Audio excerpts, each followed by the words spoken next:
A gente volta aos temas do Congresso Nacional, da política, mesmo com o debate sobre anistia no Congresso. Em caso de aprovação, a medida pode esbarrar no Supremo. Quem analisa o assunto agora, temos um convidado. Procurador Roberto Liviano, presidente do Instituto Não Aceito a Corrupção. Como sempre, procurador, bem-vindo à Jovem Pan. É um prazer, Tiago, estar aqui com você, com os amigos da Jovem Pan News. Sempre uma alegria conversar com vocês. Bom, procurador, a gente sabe muito bem que com o julgamento em andamento no Supremo, temos a discussão no Congresso Nacional que volta à tona, principalmente em relação à anistia, as discussões se pode haver uma moeda de troca, se a anistia pode ser engavetada e as penas do 8 de janeiro acabam sendo reduzidas, mas eu pergunto para o senhor o seguinte, tecnicamente, juridicamente, se matérias como essa forem aprovadas pelo Congresso Nacional, o Supremo barra, não barra, são questões ilegais, não ilegais, são legais? A Constituição, ela é categórica, não é possível conceder anistia para crimes contra a ordem democrática. É impossível a concessão de anistia nestas hipóteses. Então, se o Congresso deliberar nesse sentido, estará decidindo contra a Constituição, estará violando a Constituição Federal. O que vai acontecer? Qualquer um dos partidos políticos, qualquer um dos entes legitimados pela Constituição Federal poderá levar o assunto ao Supremo Tribunal Federal. E os ministros, eles já tornaram público o seu entendimento em relação a isso. Não só tornaram público, como já decidiram este assunto em outras situações. Esta deliberação do Congresso, no sentido de conceder a anistia, será retirada do mundo jurídico, porque essa decisão, essa deliberação aprovando a anistia será considerada inconstitucional. Olhando mais além, Tiago, isto terá uma leitura social, política muito ruim, porque significará que está se considerando muito pouco o interesse da sociedade. É nítido que não se pode conceder anistia para esse tipo de situação. Nós estamos falando de crimes graves, nós estamos falando de situações muito ofensivas ao interesse da sociedade. Não se pode banalizar esse tipo de coisa. E o Congresso Nacional, os membros do Congresso Nacional sabem disso. Nós tivemos hoje uma manifestação muito significativa do ex-presidente do Supremo Tribunal Federal, Aires Brito. Hoje ele não é mais magistrado.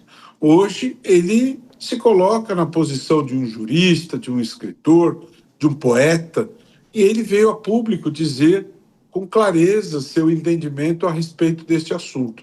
Não cabe anistia nestas hipóteses. Então, se isso ocorrer, o assunto irá para o Supremo e, como se sabe, nestas matérias, a última palavra não é do Congresso, mas sim do Supremo Tribunal Federal.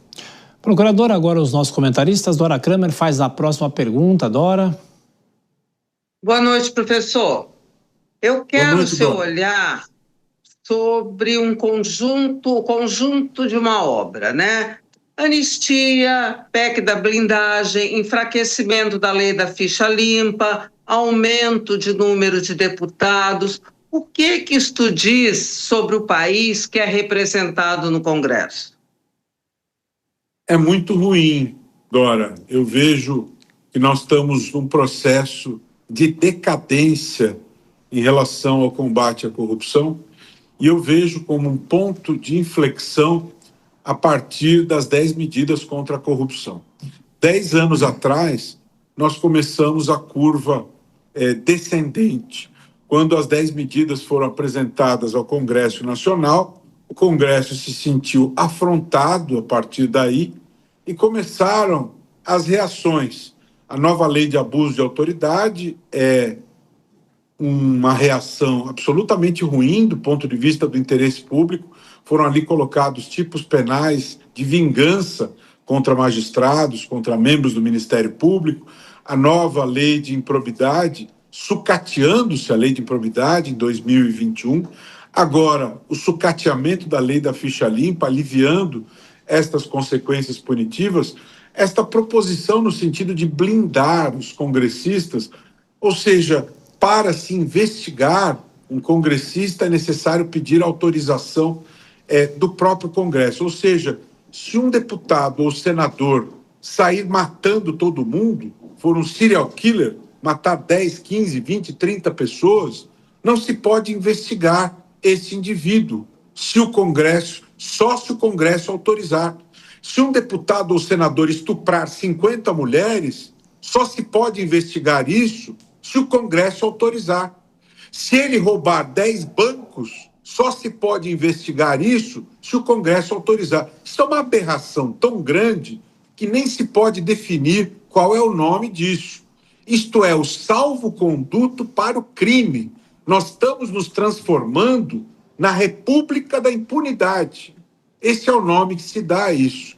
E esta aprovação desta semana do sucateamento da lei da ficha limpa, inclusive com o voto do senador Sérgio Moro, que foi magistrado por 22 anos, é uma verdadeira aberração, não é? Porque a lei da ficha limpa ela foi aprovada a partir de um projeto de iniciativa popular, em que durante 14 anos foram colhidas 1.600.000 assinaturas, e esse projeto foi aprovado por unanimidade no Congresso Nacional, e esse PL Dani Cunha, ele avançou mediante urgência de votação, nenhuma audiência pública, nenhum exame por comissões. Isso é um escárnio político, isso é um desrespeito, é um tapa na cara do povo, é um total desrespeito, é uma total afronta à sociedade brasileira. O Congresso delibera afrontando as mais elementares regras da democracia. É um projeto de iniciativa popular que foi aprovado por unanimidade e ele é destruído mediante urgências de votação, sem uma audiência pública, sem exame pelas comissões.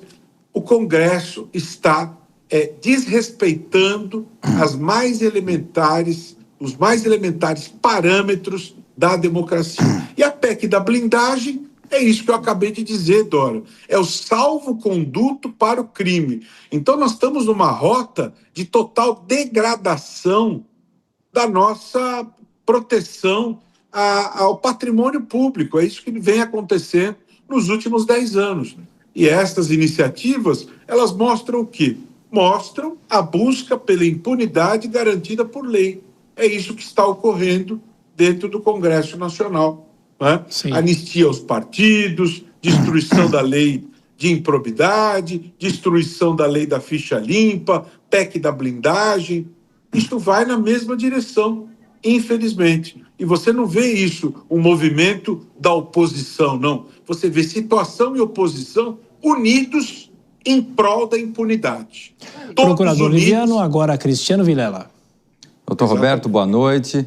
Doutor Roberto, falando sobre o projeto da anistia, muito tem se falado nos últimos dias, nos últimos tempos, sobre alguma possibilidade de flexibilização que não venha a gerar efetivamente uma anistia aos envolvidos, especialmente ao ex-presidente Jair Bolsonaro, mas que de alguma forma gere algum benefício àquelas pessoas que são tidas como pessoas do povo que estariam praticando de alguma forma os atos do dia 8 de janeiro e que acabaram sendo apenadas com penas bastante significativas. Na sua visão, algo nesse sentido seria igualmente inconstitucional ou talvez alguma medida que abrandasse essas penas poderia de alguma forma ser construída dentro do parlamento e eventualmente não passasse por uma desaprovação, por um julgamento de inconstitucionalidade por parte do Supremo? Vilela, eu penso o seguinte: as leis são elaboradas pelo Congresso e elas devem seguir um fluxo de uma dinâmica para atender o interesse da sociedade. Elas devem ter como o norte a prevalência do interesse público. Esta lei referente à proteção da ordem democrática é uma lei que está em vigor desde o segundo semestre de 2021. Portanto, nós estamos falando de uma lei que tem menos de 4 anos de vigência, né? Mudar uma lei é algo natural.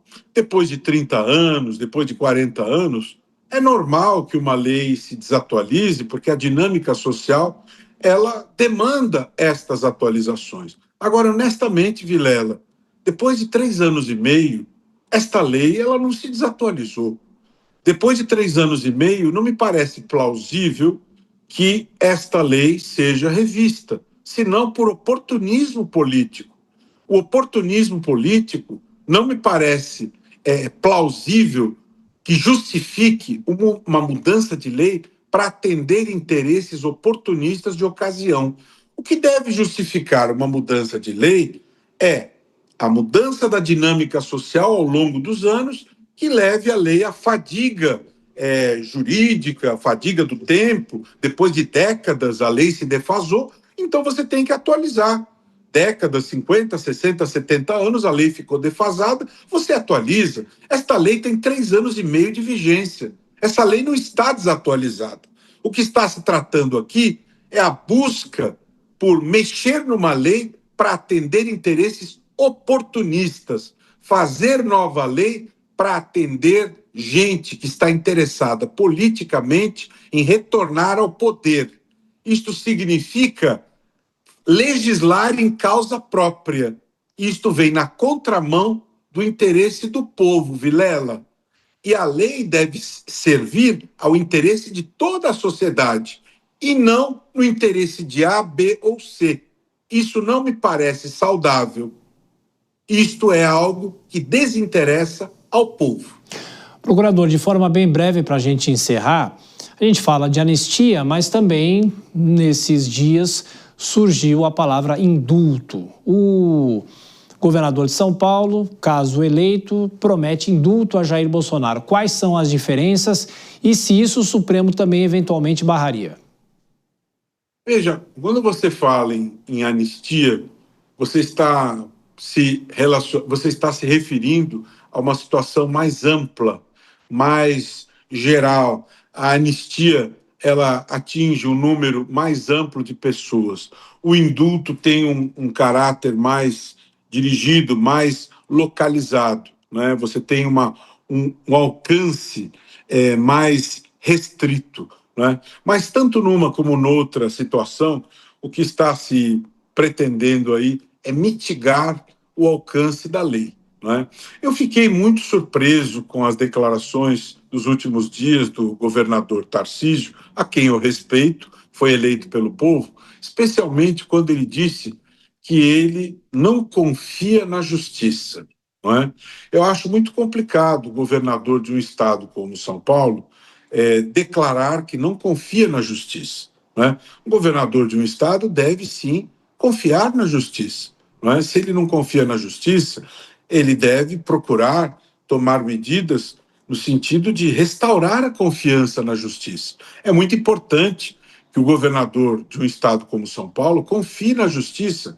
Eu confio na justiça do meu país. Eu acho que a justiça do meu país merece confiança, sim, né? Aliás, eu penso que o Supremo Tribunal Federal do Brasil, como disse Stephen Levitsky no Roda Viva há poucos dias, está dando uma demonstração muito importante para o mundo de força, de retidão, que está funcionando muito bem, porque proteger a ordem democrática é extremamente importante. Quantos países do mundo conseguiram dar essas demonstrações de proteção da ordem democrática, como está fazendo a justiça brasileira, como está fazendo o Supremo Tribunal Federal?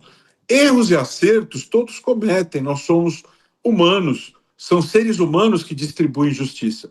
Mas eu penso que o Supremo Tribunal Federal, de um modo geral, acertou muito mais do que errou, né? Agora, essas questões do indulto e da anistia são instrumentos de regulagem da aplicação da lei penal, porque o ius puniendi ele é titularizado pelo Estado, Então, são maneiras de regular esse exercício punitivo para que não haja excessos por parte do Estado. Agora, Tiago, que é muito importante observar aqui, de maneira muito clara e induvidosa, a nossa Constituição, ela é clara e não resta qualquer dúvida. Não se pode conceder anistia, não se pode conceder indulto em crimes contra a ordem democrática.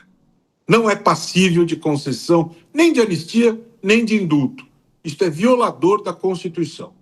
Então, isso é ilegal e o Congresso não pode conceder esse tipo de benefício.